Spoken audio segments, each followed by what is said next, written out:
Okay, now we can start now. Hello everyone, I'm Edi Tribaskoro. Good morning and welcome again to the Combinatoric Today series. It's our pleasure to see you again in this series. Today is going to be the 12th edition of the series for this year, and we are very happy to have this. First of all, allow me to thank the Faculty of Mathematics and Natural Sciences for the continued support to this event, so that in this year we could have 14th edition of this series. And we are very happy that through this series we could invite prominent combinatorics from all over the world to present the current development of our fields with combinatoric and graph theory. Today, we have a very special speaker from Korea. Please have a big welcome to Professor Sang Il-ong. He is a professor of the He's a professor of the Korea Advanced Institute of Science and Technology, KAIST, and he's also chief investigator of Discrete Mathematics Group, Center for Mathematical and Computational Sciences, Institute for Basic Sciences, Korea. Hello, Professor Sang Il-ong. Hi. How are you today? Yeah, very good. Thank Very you. good. Thank you for inviting me here. Thank you for your willingness to deliver a lecture in this series. And we are very happy to have you here. And your lecture will be chaired by Dr. Hilda Asiaton. And before that, we would like to mention here that this program is brought by the Combinatorial Mathematics Research Group, Faculty of Mathematics and Natural Sciences, Institut Teknologi Bandung, with collaboration with the Center for Research Collaboration on Graph Theory and Combinatorics, Indonesia. Before I ask Dr. Hilda to chair your session, we will have a group photo first. Oh. So I will ask Dr. Aditya to help us to do a group photo. Okay, thank you. So for everyone, would you kindly turn your video on so I can take a picture? I'll wait for a bit. Okay.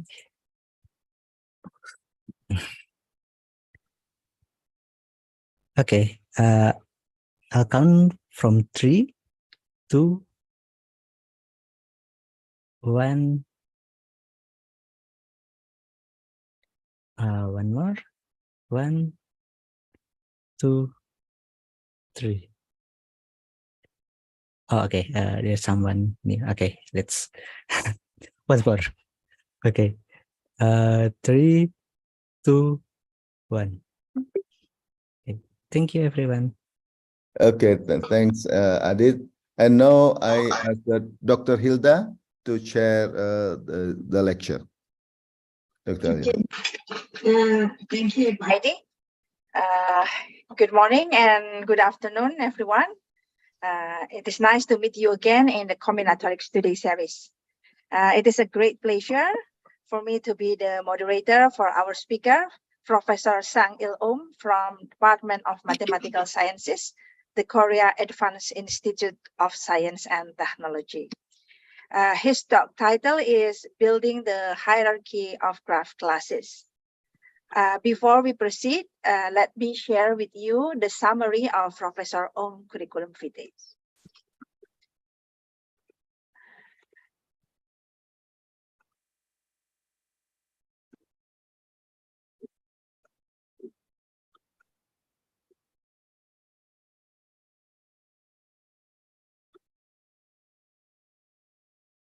Okay, I think it's already seen, yeah, the slide. Yeah. Yeah, all right, yeah. Okay, Professor Sang-il Om from Department of Mathematical Sciences, KAIST, and also affiliated to Discrete Mathematics Group, Institute for Basic Science, Korea. Professor Om obtained his bachelor degree from KAIST in 1998. While his master and doctoral degrees were from Princeton University in 2003 and 2005, respectively. Professor Om was a visiting assistant professor in the School of Mathematics, Georgia Tech in 2005-2006, and a postdoctoral fellow in the Department of Combinatorics and Optimization in the University of Waterloo in 2007. In 2008, he joined the Department of Mathematical Sciences, KAIST, as an assistant professor, before promoted as an associate professor in 2011, and then as a full professor in 2016, 2016. Yeah. He was an affiliate professor in the School of Mathematics, Korea Institute for Advanced Study for several years. In 2018, he was appointed as the chief investigator of the Discrete Mathematics Group in the Research Center for Mathematical and Computational Science at the Institute for Basic Science. Professor Om has published 80 papers in journals and conference proceedings, and he has received many awards and honors. Among them are Excellent Teaching Awards from College of Natural Sciences, KAIST, in 2015 and recently in 2021. Excellent Young Researcher Research Award from National Research Foundation from quite long period, 2011-2016. Young Scientist Award from President of Korea in 2012. Korean Matematika Society Research Paper Award in 2010. And from Journal of Combinatorial Teori Series B for Top Cited Articles 2005-2010 award. Here are the most recent papers of Professor Om in many prominent journals.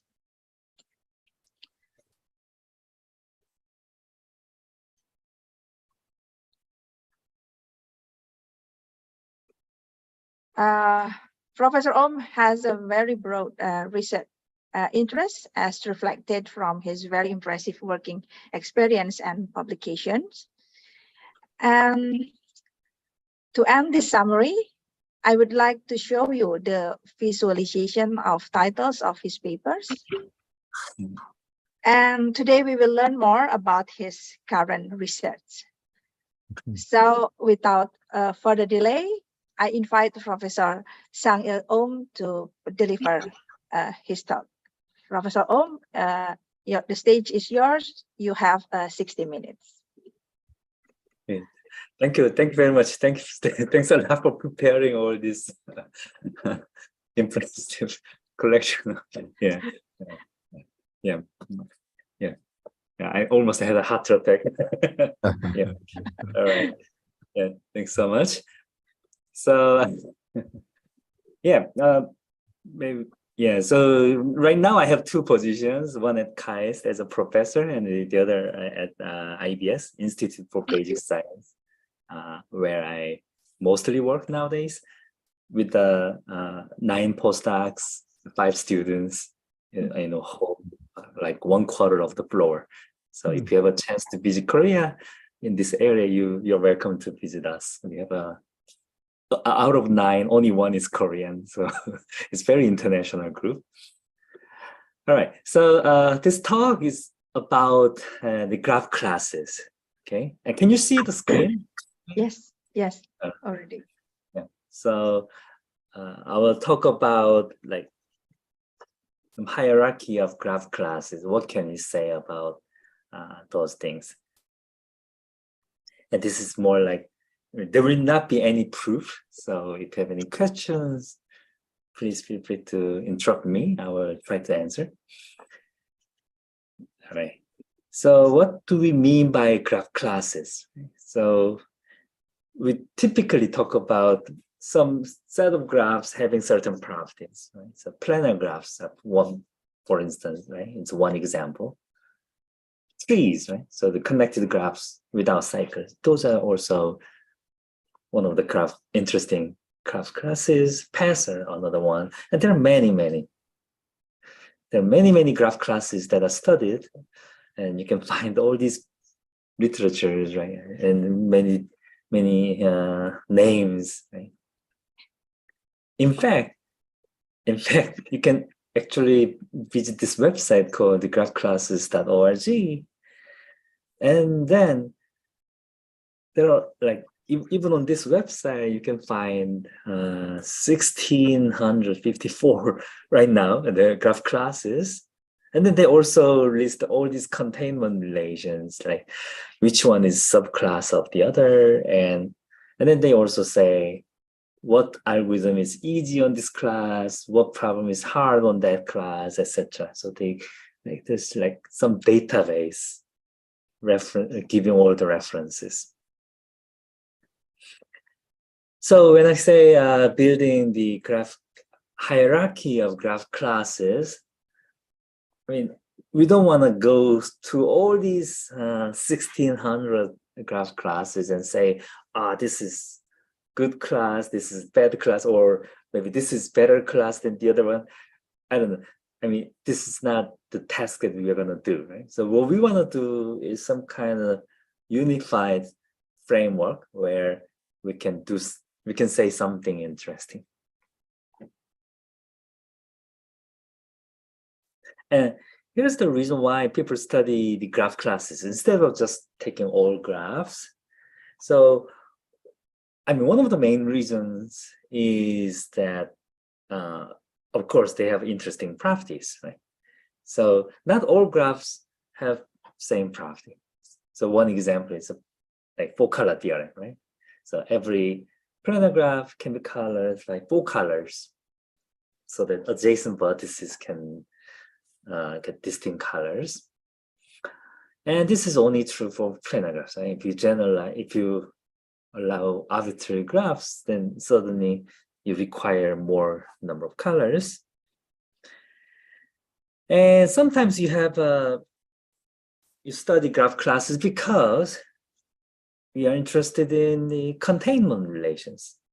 Like what? So by containment relation, I mean maybe a certain graph, small graph H is a subgraph of G, or H is minor of G, or H is a topological minor of G. These kind of containment relations. So for instance, if I know some containment relations, let's say subgraph, then I can think of the graph classes having no cycles, for instance, no cycle as a subgraph, or graph classes having no C4, cycle length 4. Right? So you forbid some substructures and look at the class. And there's a like big theorem, deep theorem by Robertson and Simmer called the web quasi ordering, where you really have you can say that any graph class that are closed undertaking minors can be characterized by finitely many forbidden minors, which is not true for subgraph relations, but with the minors. So this kind of theorem shows that graph classes, if we try to characterize in terms of minors, then there's a beautiful structure. But my main motivation for this talk is that many graph problems are too difficult to solve in general if you want to do it algorithmically. So let's say you have to make some computer program, and to solve some problem on graphs. But of course, not only there's no known polynomial time algorithm, but there's a proof that these problems are hard in general. I mean, NP hard. So I will explain what that means in the next slide, even though I guess many of you already know what it is. But if we know that the input graphs comes from particular graph classes, then in some cases, you can use that fact to prove that, to come up with a nice algorithm that runs in polynomial time. So this is the interesting part. So for some graph classes, we can solve it easily. So what do I mean by NP hard? So there's a famous cartoon, which was in the Gary and Johnson's book, but then this is the version where Stefan Seider changed the characters in the picture. Now all females instead of men. Anyway, so if we're given a task of solving some problem, and now we cannot figure out what can we do, right? Maybe one argument is that, well, maybe I couldn't find it. Maybe the problem is too hard. I have no idea how to solve it. But this doesn't really convince your boss, right? The boss cannot really say, maybe you might be stupid, or there might be a really clever algorithm.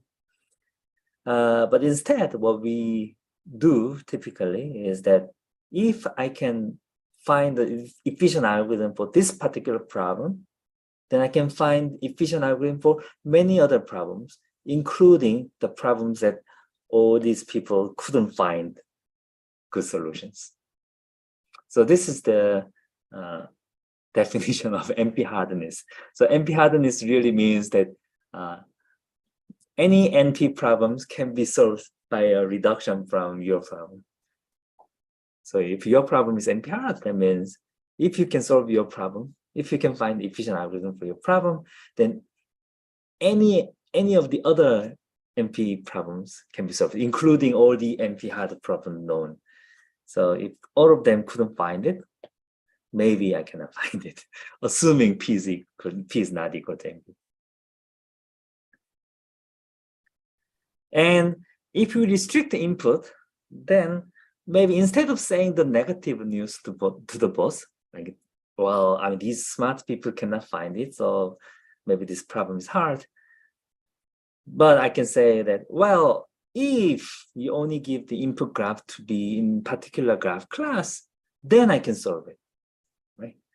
So this is the directions. So that's one of the reasons why I got interested in the graph, restricting to graph classes, because some graph classes, you can solve some problems easier, and some graph classes maybe still hard, right? So you want to distinguish on the boundary, right? Until how far we can go for this particular problem to solve.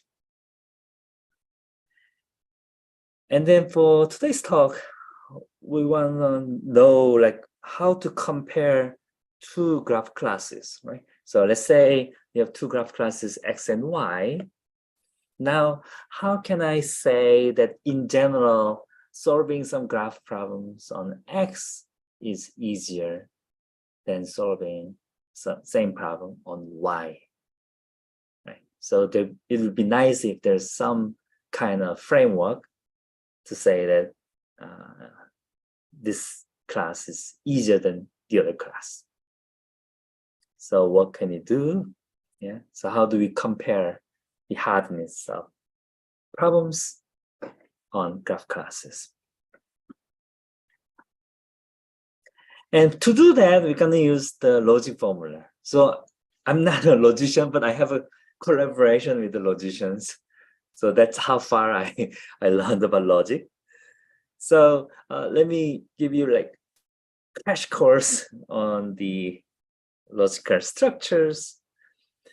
So basically it's, let's just simply, I will describe the most simplest version. So logical structure is nothing but a domain together with some relations. So domain here is finite set. You can talk about infinite thing, but let's restrict to the finite set. So here it is the vertex set of the graph, free.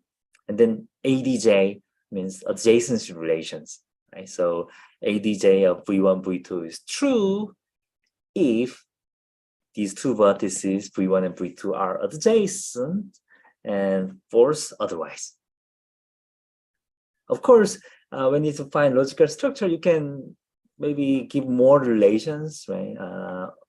Or you can express, if you allow expressing further things like color of vertex or color of edge, and those things may allow expressing more things. But at the moment, this is the basic like vocabulary, like V and adjacencies. And if you allow more expressions, like so, by combining these things and make a logical formula, we can express graph problems. And if you allow more expressive power, then in general it will be difficult to answer, right? By answering, I mean I will go about. I will talk about that later. So how do we express problems by using this kind of thing? And I will introduce the something called the monadic second order logic. So this is an extension of first order logic, or you can think of it as a restriction of the second order logic. Before describing what it is, I mean, it's usually easier to show you the example first. So the example I want to show you is to express whether or not graph is three-colorable. So can I color the vertices by one of the three colors so that adjacent vertices get distinct colors? So I want to write it as a logical formula. How do I do that? And here's a method. So I want to say maybe x1 will be the set of vertices having color 1, x2 is the set of vertices having color 2, x3 is the set of vertices having color 3. So I say, oh, take a set x1, set x2, x3, right? So I have some subsets of vertices. So these capital letters means it's a subset of vertex set. Okay, and then for every vertex, a small letter means single vertex. Okay, for all vertex x, it belongs to x1 or x2 or x3. So that means every vertex has some color. It may have two colors, but it doesn't matter actually for this particular problem. And you can write more formulas so that nothing belongs to more than one color, but it's not really necessary. And here it says, if you have two vertices in x1, then they are not adjacent. If you have two vertices in x2, they are not adjacent. If you have two vertices in x3, they are not adjacent. Okay, so this whole thing says that I can find the three independent sets of vertices whose union covers whole vertex set. So this is equivalent to saying that the graph is three-colorable. So this is one example of monadic second order logic formula. So in this formula, you are allowed to use this or the or and not, or these things in equal, and then these first order variables and second order variables. Second order variable, I mean set variables. So these things represent the vertex. These things represent set of vertices. And of course, I need I needed this for all and exist, right? So I can use these things freely. So this is something called the monadic second order logic. So any problem, you can describe it we say it's MSO expressible. Then what do I mean by solving some problem? I mean, here's another instance. I mean, people study this kind of problem. So, so this is called the decidability problem. Right. So the input is formula. So imagine that you are a student. You go to the exam, and professor give you the problem. Okay, prove this, and then you have to prove or disprove, right? Prove or find count example. So this is the problem. So input is the formula. So you're given a formula, and the task is you have to decide whether this formula is true for all graphs in my class C. Okay, so output is yes if this formula is true for all. Right? True for all graphs in C. So for instance, I make a formula saying that graph is four colorable, and let's say C is a planar graph, and one instance of this problem is, well, is every planar graph four colorable, right? So the algorithm, if there's an algorithm, then algorithm should say yes, if it's true, and no otherwise. And the thing is, here we use MSO formula, but if I allow more expressions, more expressive power on this formula, then this whole problem, decidability problem, will be harder because I will have to decide things for much more input classes, right? So it's gonna be harder. If I restrict my graph class, then the set of graphs I have to look at will be smaller, so the decidability problem will be easier. And there's a theorem later, I will describe it, where MSO formula is exactly in a balance, like in the right in the middle. It has a good balance, so that there are certain graph classes where this problem is undecidable, meaning that there is no algorithm to solve this problem. And then there are, when you go to a certain graph classes, then we know for sure that there is an algorithm. So there is some conjectures, like what are the such graph classes C. Now, imagine that I know the previous problem, the decidability problem, is easy on this class, C. So easy means the theory is decidable, and that means there is an algorithm. I didn't say polynomial time algorithm, I just say any algorithm. Algorithm has to terminate. So, and there's an algorithm to answer whether my formula is a theorem, right? Whether this formula is true for all graphs in C. And now let's say there's an unknown graph class D, and I want to have some reductions, right? So if my decidability problem is easy on C, maybe it is easy on D.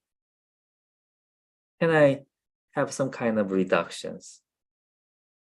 So for instance, here's one example. So a lot of problems, algorithmic problems, are easy on trees. They have simple structure, and for instance, chromatic number, and all these things are easy on trees. Now, and that's true, even if you give formula, then one can actually decide whether or not this formula is true for all trees. Now, this is easy class, and there's an unknown class, the complement of trees, class of all complement of trees. But you will think that, they are not much different, right? Because you just flip the edges, right? Every edges become non-edges, and non-edges become edges. So, maybe I should say x is not equal to y. But right. So what I do is, if I have so let's say I'm trying to solve the decidability problem, then I have a formula here given as an input. What do I do is, I can convert this formula to a formula on C, where whenever I see the adjacencies in this formula, I will replace it by non-adjacent. and X and Y are distinct. So whenever I see this thing, I can replace it by this. And then after doing that, then I ask whether or not this formula is true on trees. And that will answer the decidability problem for D, right? So whenever I have this kind of translation, so whenever I have a formula on D side, if I can translate that formula to certain formula on C, then I can say, well, this, if C is easy, then D will be easy. And this is what logicians call the transductions. So transduction from C to D is a description how you translate formula on D to a formula on C. And unlike functions, for transductions, if you give an input as one graph, then the output will be many graphs, because you allow quantifier and there exists something. So for instance, I can make a transduction that generate or induced subgraphs. What are the graphs you can generate? So this is slightly more strange, right? So it's not like a function where you give one graph, then you output one graph. But here it's given a one graph G, then tau of G is set of all graphs obtained by the following things.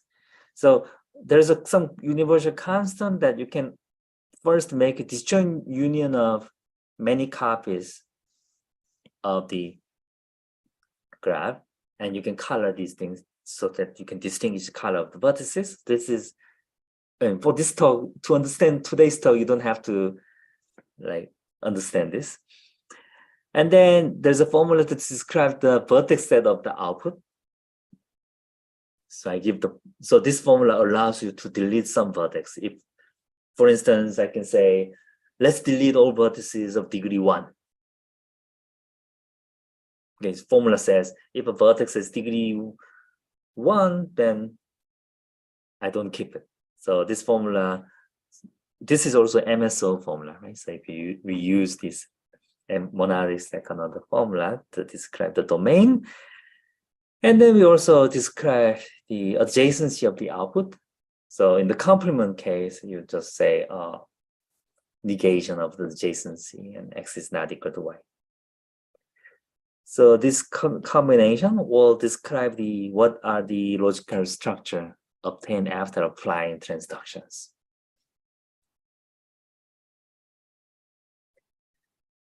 And we say that we just write, for the simple notation, from C to D, if I write an arrow, that means there exists some transduction tau, so that when I apply tau to C, then the output contains D. So this means that whenever I have a graph in D, I can convert it back to a graph in C while transferring the formula to a formula on C.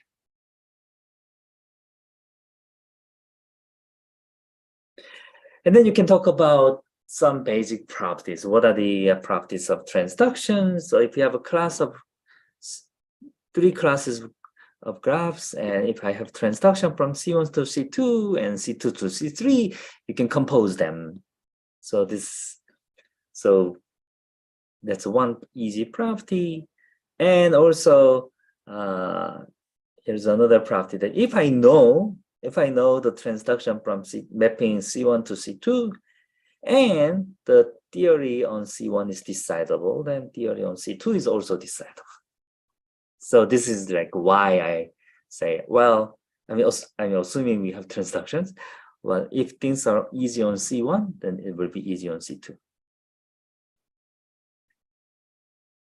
Yeah, so far this talk doesn't look like any combinatorics, right? All the logic and comparing these things. So now let's define the some partial orders on graph classes, right? So we say if there's a transduction from D to C, then let's say C is less than or equal to D. because it was transitive, so this is okay.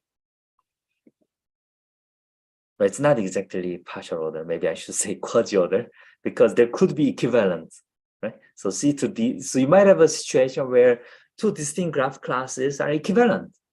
C is less than or equal to D, and D is less than or equal to C. Then we just write C is equivalent to D. All right. So for easy example is like trees are equivalent to complements of trees by the same transduction. We map the graph to the complement. Now we have partial orders. What can we say? Oh, by the way, there are some known graph classes which can be characterized by this partial order. So, for instance, graph class C is less than or equal to this class of all trees. What is that? When do we have that property? And this is a theorem that says that, oh, well, this is true if and only if this class has bounded rank width. And this is also equivalent to the click width. And so if you want to look for the reference for that, you want to look for Klieg's paper, the first paper by Bruno Crucel and Olario in 2000, and he described why this is true. And then a class is less than or equal to the class of all paths if and only if you have bounded linear rank width. So it's variation of rank width where you have so rank width. I should say some word about rank width. Rank width is like it's a description of the complexity of decomposing a graph into tree-like structure. So you start with the graph. You start with the graph, and you want to split the graph into pieces, into two pieces, right? So that I had this piece, I split into two. And I have this small potato and split into two.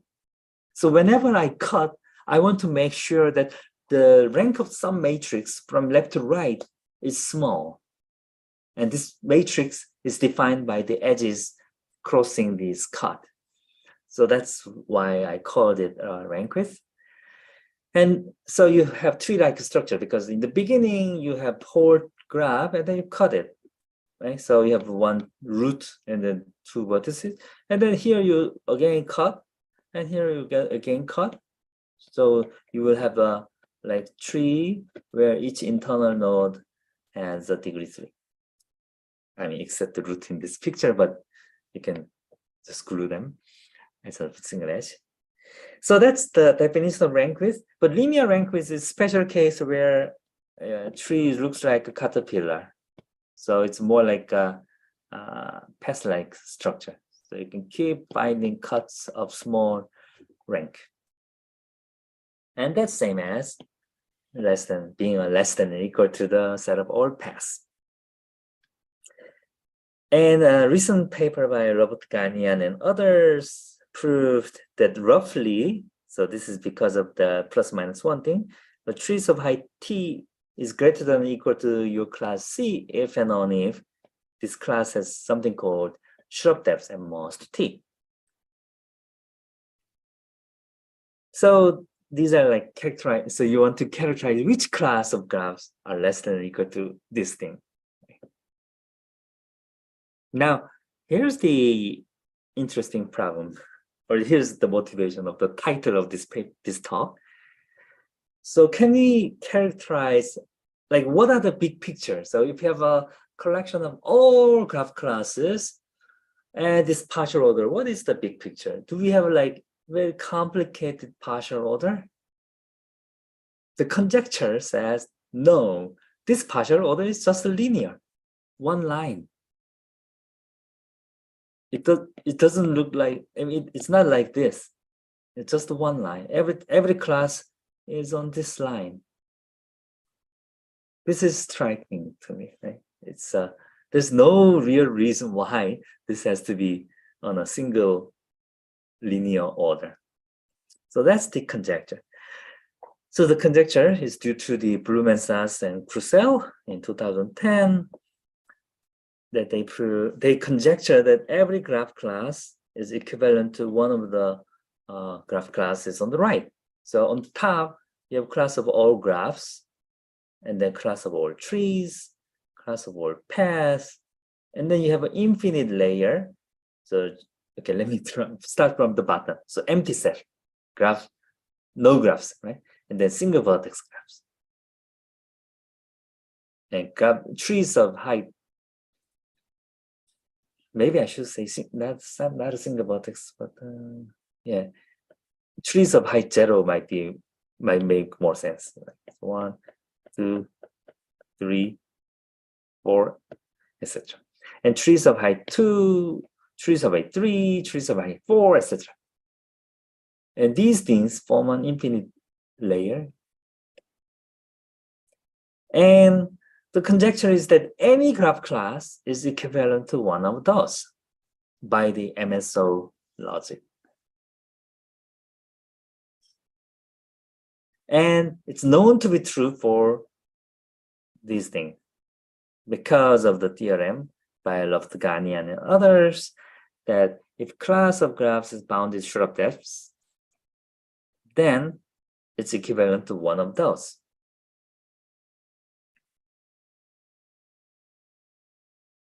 So what I mean is that there is no, so the picture here is same. I mean, here is proved.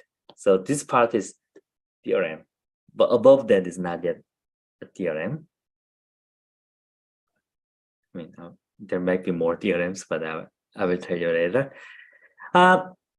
Now, let's change the problem slightly. So when you define transductions, if we allow more expressive powers, what can we say?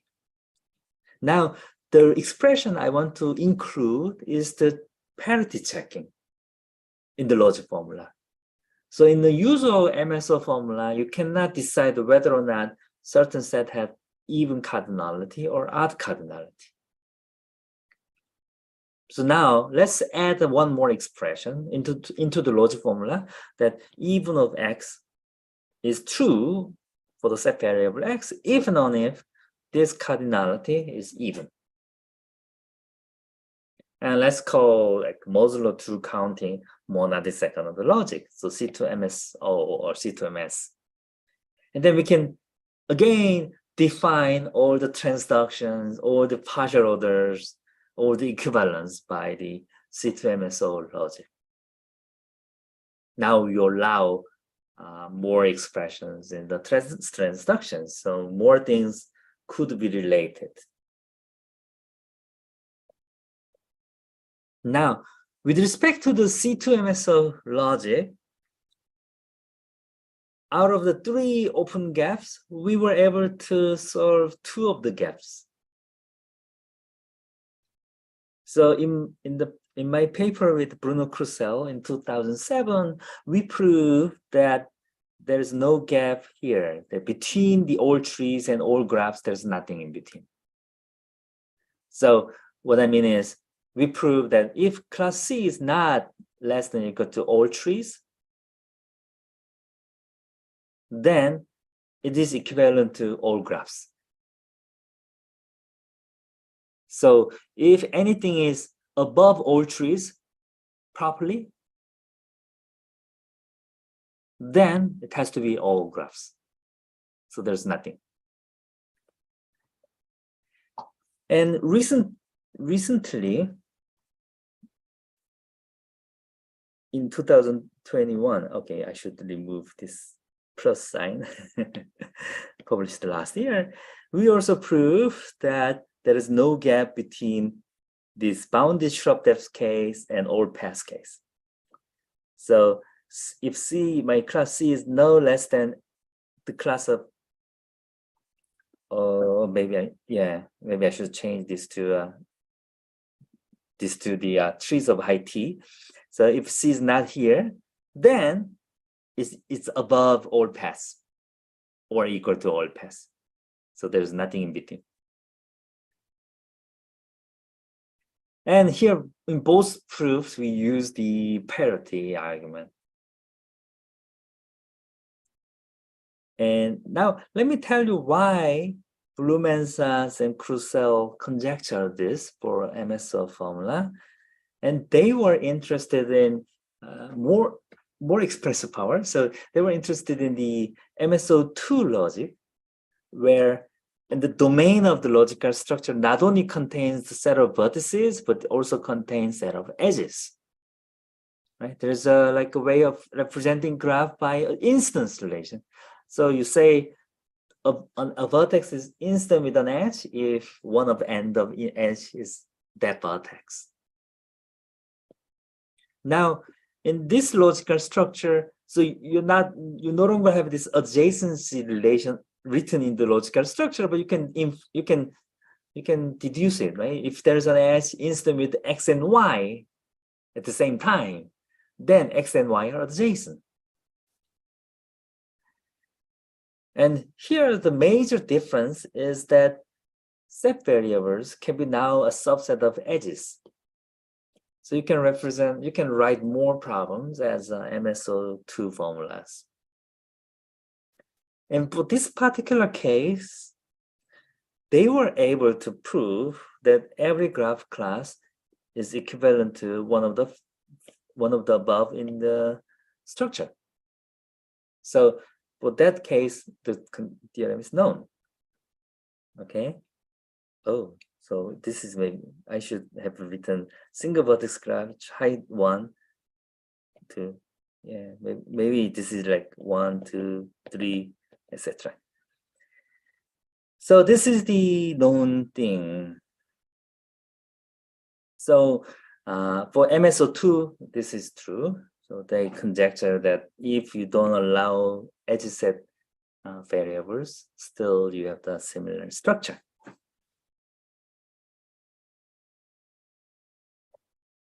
Now you may wonder, how do we even prove that as a graph theorist?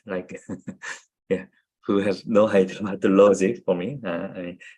So the actual theorem is not about the logic formula, but it's about the structural theorem of graphs. So we have a theorem proving that graphs of large rank width always contain certain graph as a certain relation.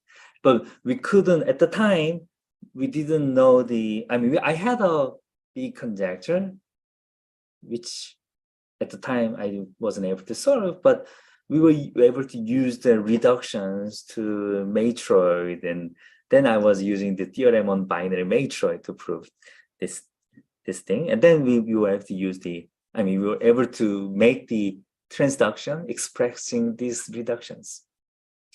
So that's how we managed to prove that large rank width graphs contains large grid as MSO transductions. And then once you have a large grid, you can make any graph inside large grid. Because whenever you have a graph, you can draw in a big grid, right? With the crossings.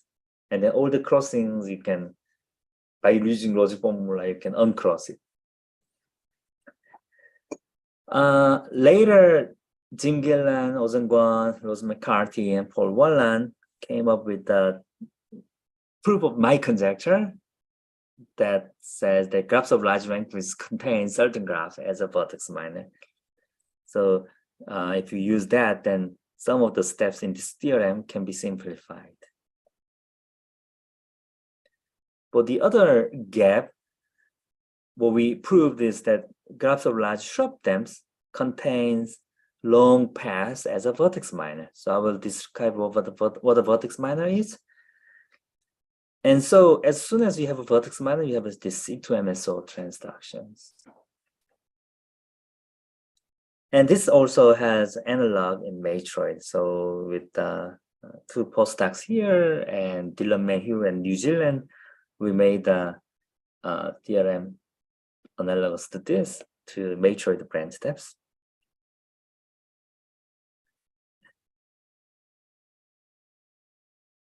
And recently, Patrice Osuna de Mendez and Philip Chuk and Siebert made a further improvement that you no longer need set variables. You only use the first order variables. So you don't need the monadic second order logic. You just need the first order logic to prove that there is no gap between these two. So, so that means the conjecture, this conjecture, is true up to here. Okay. So now there are two open gaps, right? Whether or not there's nothing in between here, trees and graphs, peasant trees. Other than that, every other gap is closed. Right? Now you may wonder how, why we were using the parity. And the main reason is that I've been using vertex minors a lot. So as a graph theorist, I want to describe structure, right? So my graph contains something as a subgraph or induced subgraphs, but also adds a vertex minor. And this vertex minor can be written as a C2 MSO formula, but not as MSO formula as far as I know. So why do we need parity checking? Because in the definition of vertex minor, it's defined as follows, that small graph H is a vertex minor of G if H can be obtained from G by a sequence of local complementations and vertex deletions, where the local complementation is an operation that look at the vertex, its neighborhood, and then what you do is the complement only on the neighborhood. So complementing a graph is like replacing edges by non-edges everywhere, right? But local complementation only do that in the neighborhood of single vertex. And then you apply a sequence of local complementations and then delete the vertex. So it's not clear how you can even write a C2 MSO formula to describe all vertex minors of graph. Right? It's non-trivial. We can use some ideas from linear algebra, and we managed to do it with Bruno Croussel. And you see that, well, if you apply local complementation twice at the vertex, then graph is back to the original. So there's some parity issues. Right? So if I can find a method to express vertex minors in terms of MSO without C2, then that will solve whole conjecture.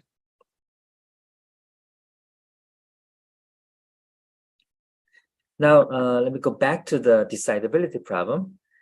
And Riset actually made a conjecture in 1994 saying that this problem, decidability problem, is decidable. So what I mean is, there is an algorithm to answer this decidability problem if and only if this class is less than or equal to the set of all trees. So which means that it has bounded I should say bounded rank width.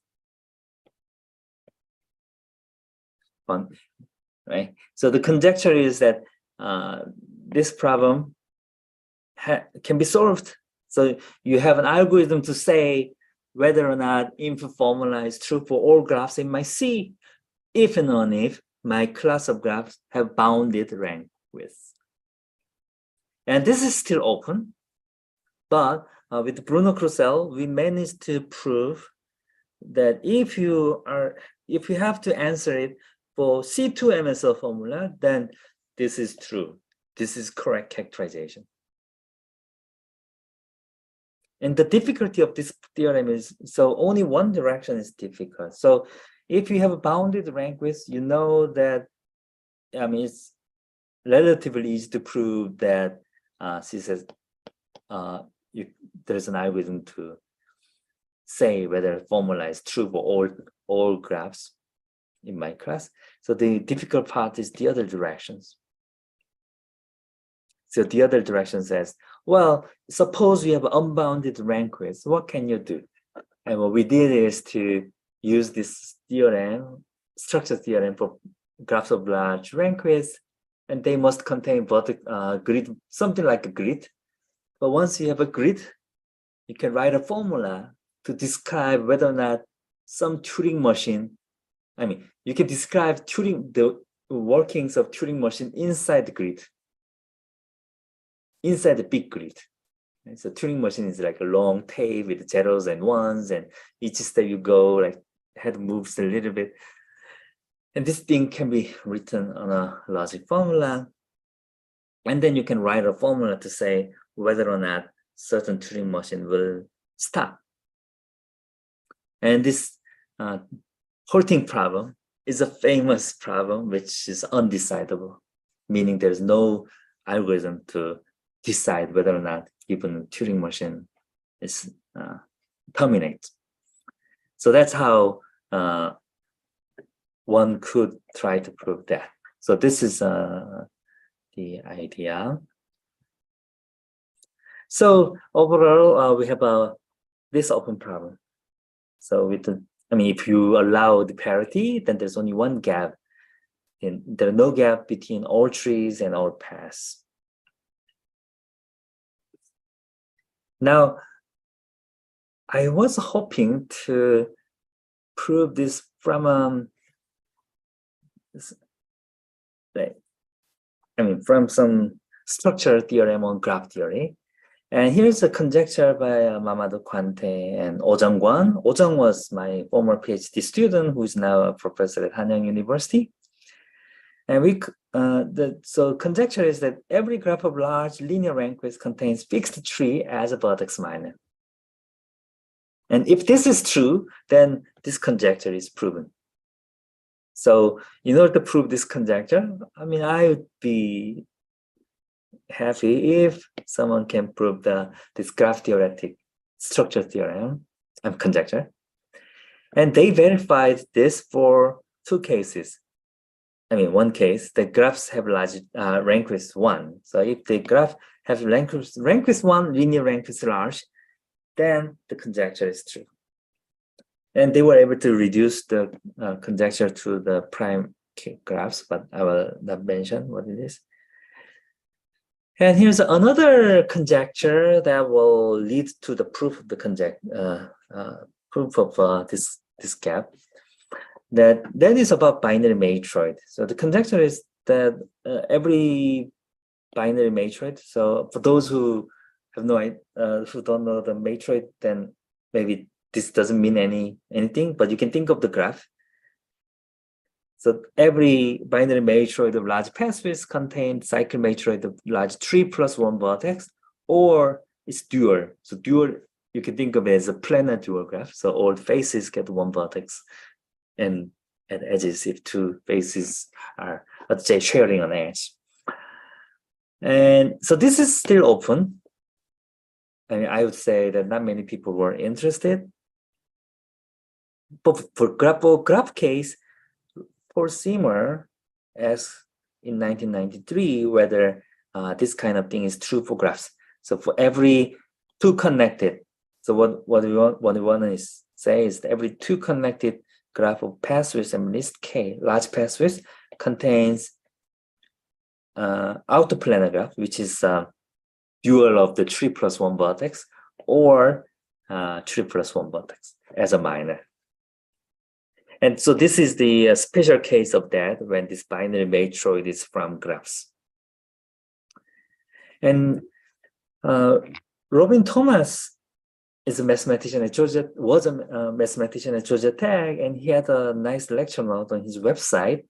And in his lecture note, he mentioned this as a theorem proved with his student.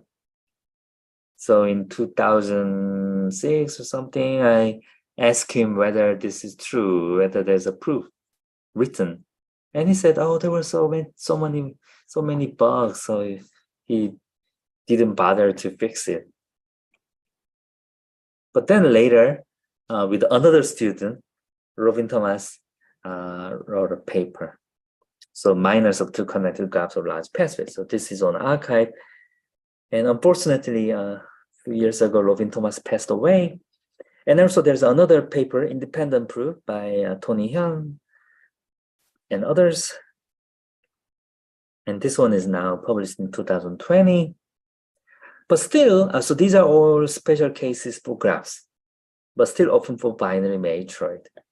The reason why it'll be interesting to know this conjecture is true for binary matroid is because then I know how to prove this.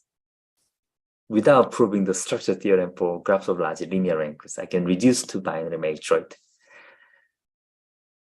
Okay, so that's the current status.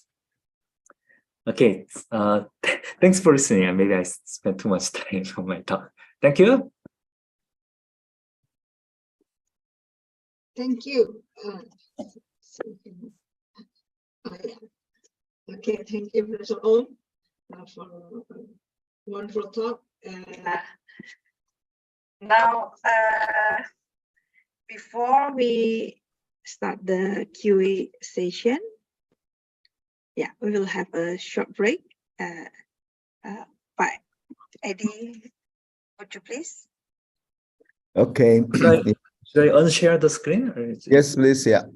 Okay, I will present some song. This is angklung instrument, traditional angklung instrument from Indonesia, to combine with this combinatoric to the series. So let me present. So, yeah. Okay. The title of the song is Manuk Dadali. Let me see.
Okay. Okay. Yeah. Thank you. Back to Hilda. So this I is want to download this app. What is that? yeah. So this is performed by our student, Professor. Yes. Yeah, IT student. I hope you enjoy. Yeah. Yeah, that's the traditional instrument made from bamboo. And because of the pandemic, and the student got kind of like creative with making an application so they can play the instrument by the phone because they cannot get together to practice. So that's a good thing maybe about the pandemic. So, all right. Okay, so now we are entering the QA sessions. Is there any questions or comments for Professor Om?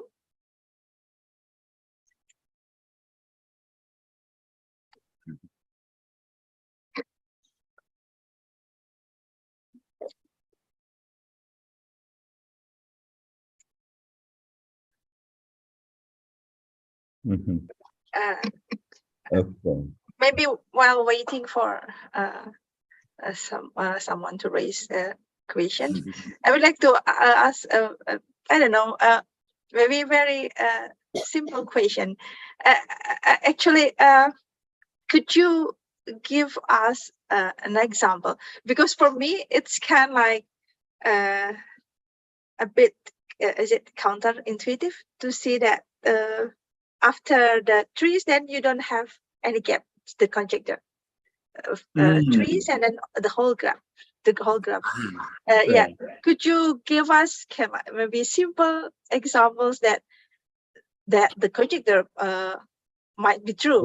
Yes. So you're wondering why there's no gap between graphs of you have trees. layers of trees, infinite layers of trees, and then after that can so one of the key things, maybe one of the key thing is that whenever you have a big grid, then you can make all graphs by logic formula. So for instance, if I want to make a K5, I can try to, any graph, I can try to draw it on the grid, right?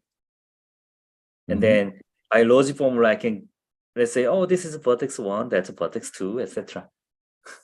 And whenever I have a crossings, I can say, oh, well, this is a place where I will just a special color means, oh, this is a crossing.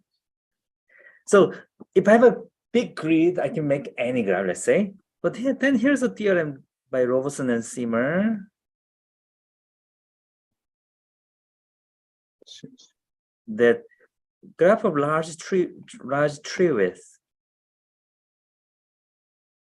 contains big grid as a minor. So this is the theorem in 90s, and that's how the Trepsisse proved his theorem.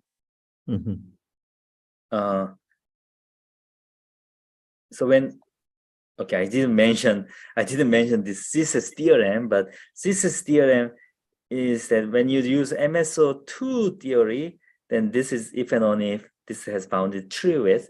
And when he tried to prove it, he uses this thing. And this is when this is also used by Blumensass and Bruno-Croussel to prove that there's nothing between set of all trees and set of all graphs.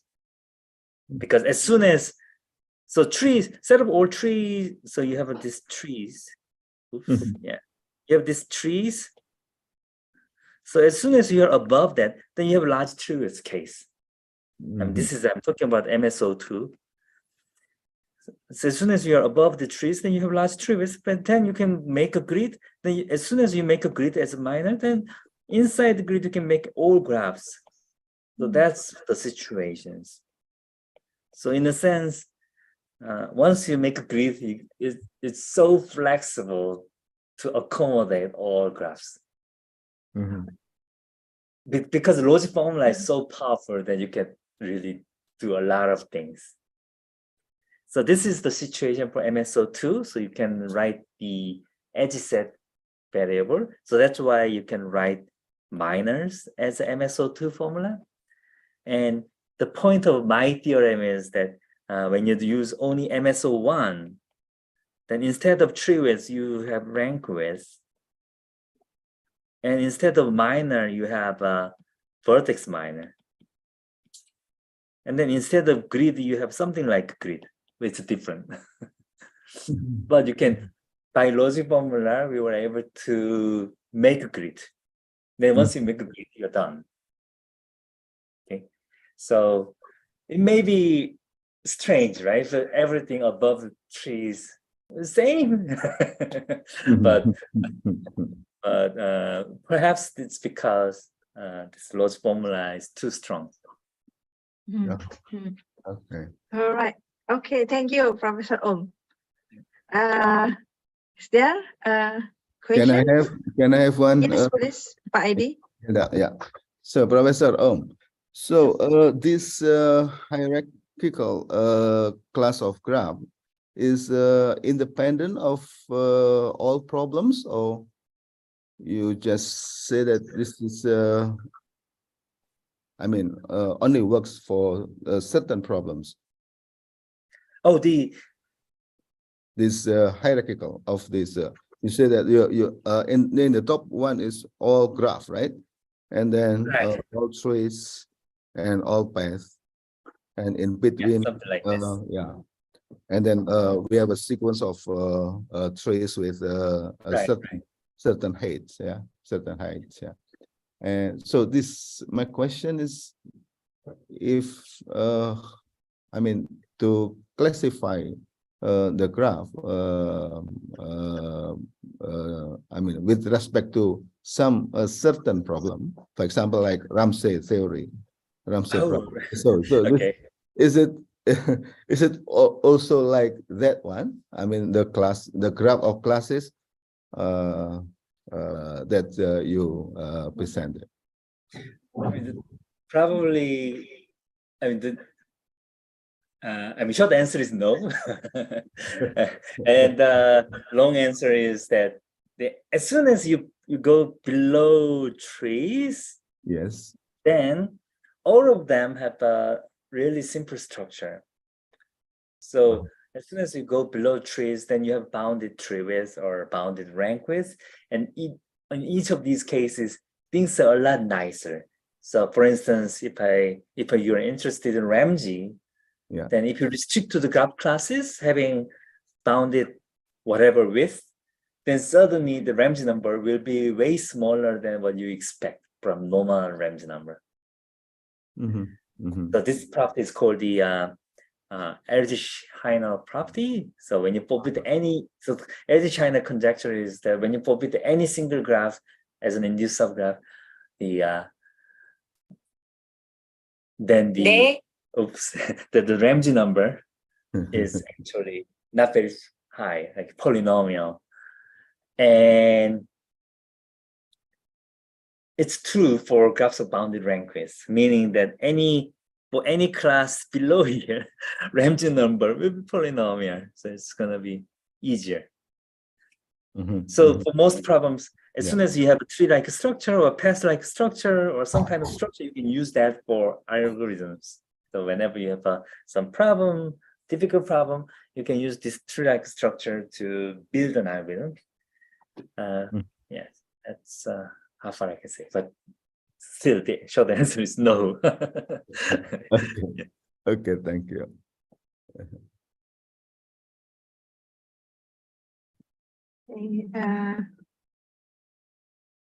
Any more questions from the audience or comment?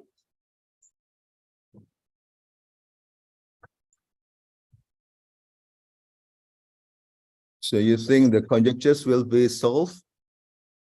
Yeah, I think the one that you propose? Yeah, we have many methods to approach the problem, and people are working on it. So I think one of these two will work. That's what I believe.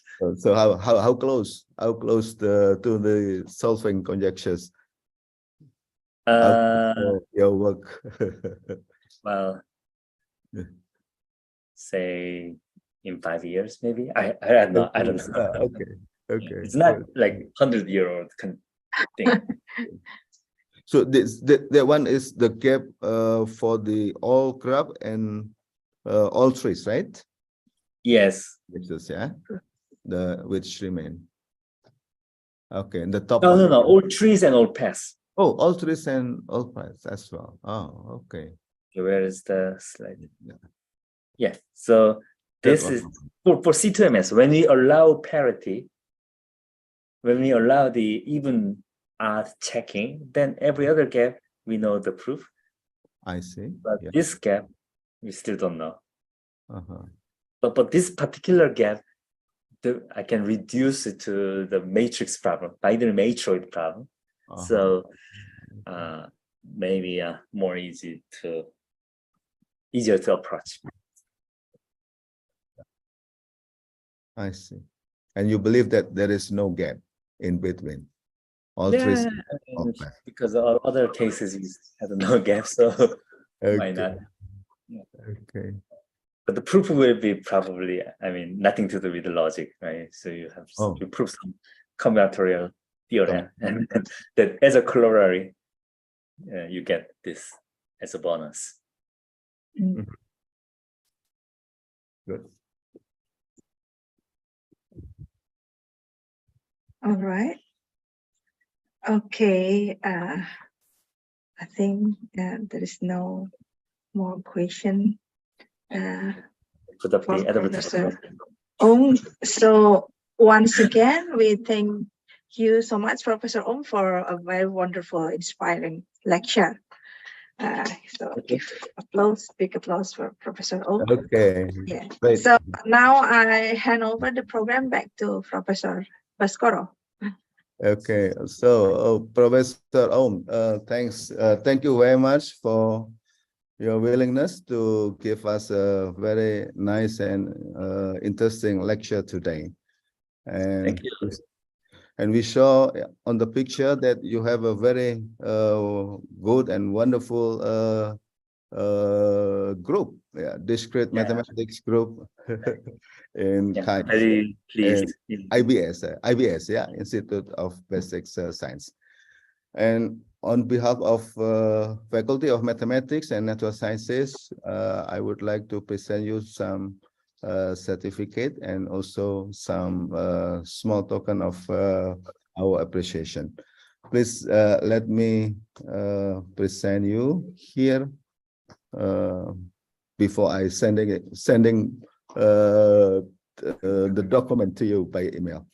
So okay, let me share here, and then just a moment. Just a moment, yeah. Okay.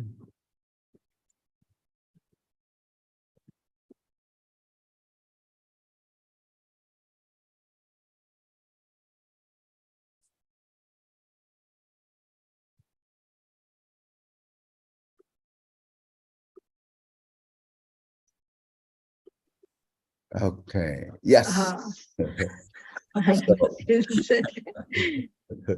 So again, thank you, Professor Sangil Om, for your wonderful lectures, and this is the certificate from us to be a keynote.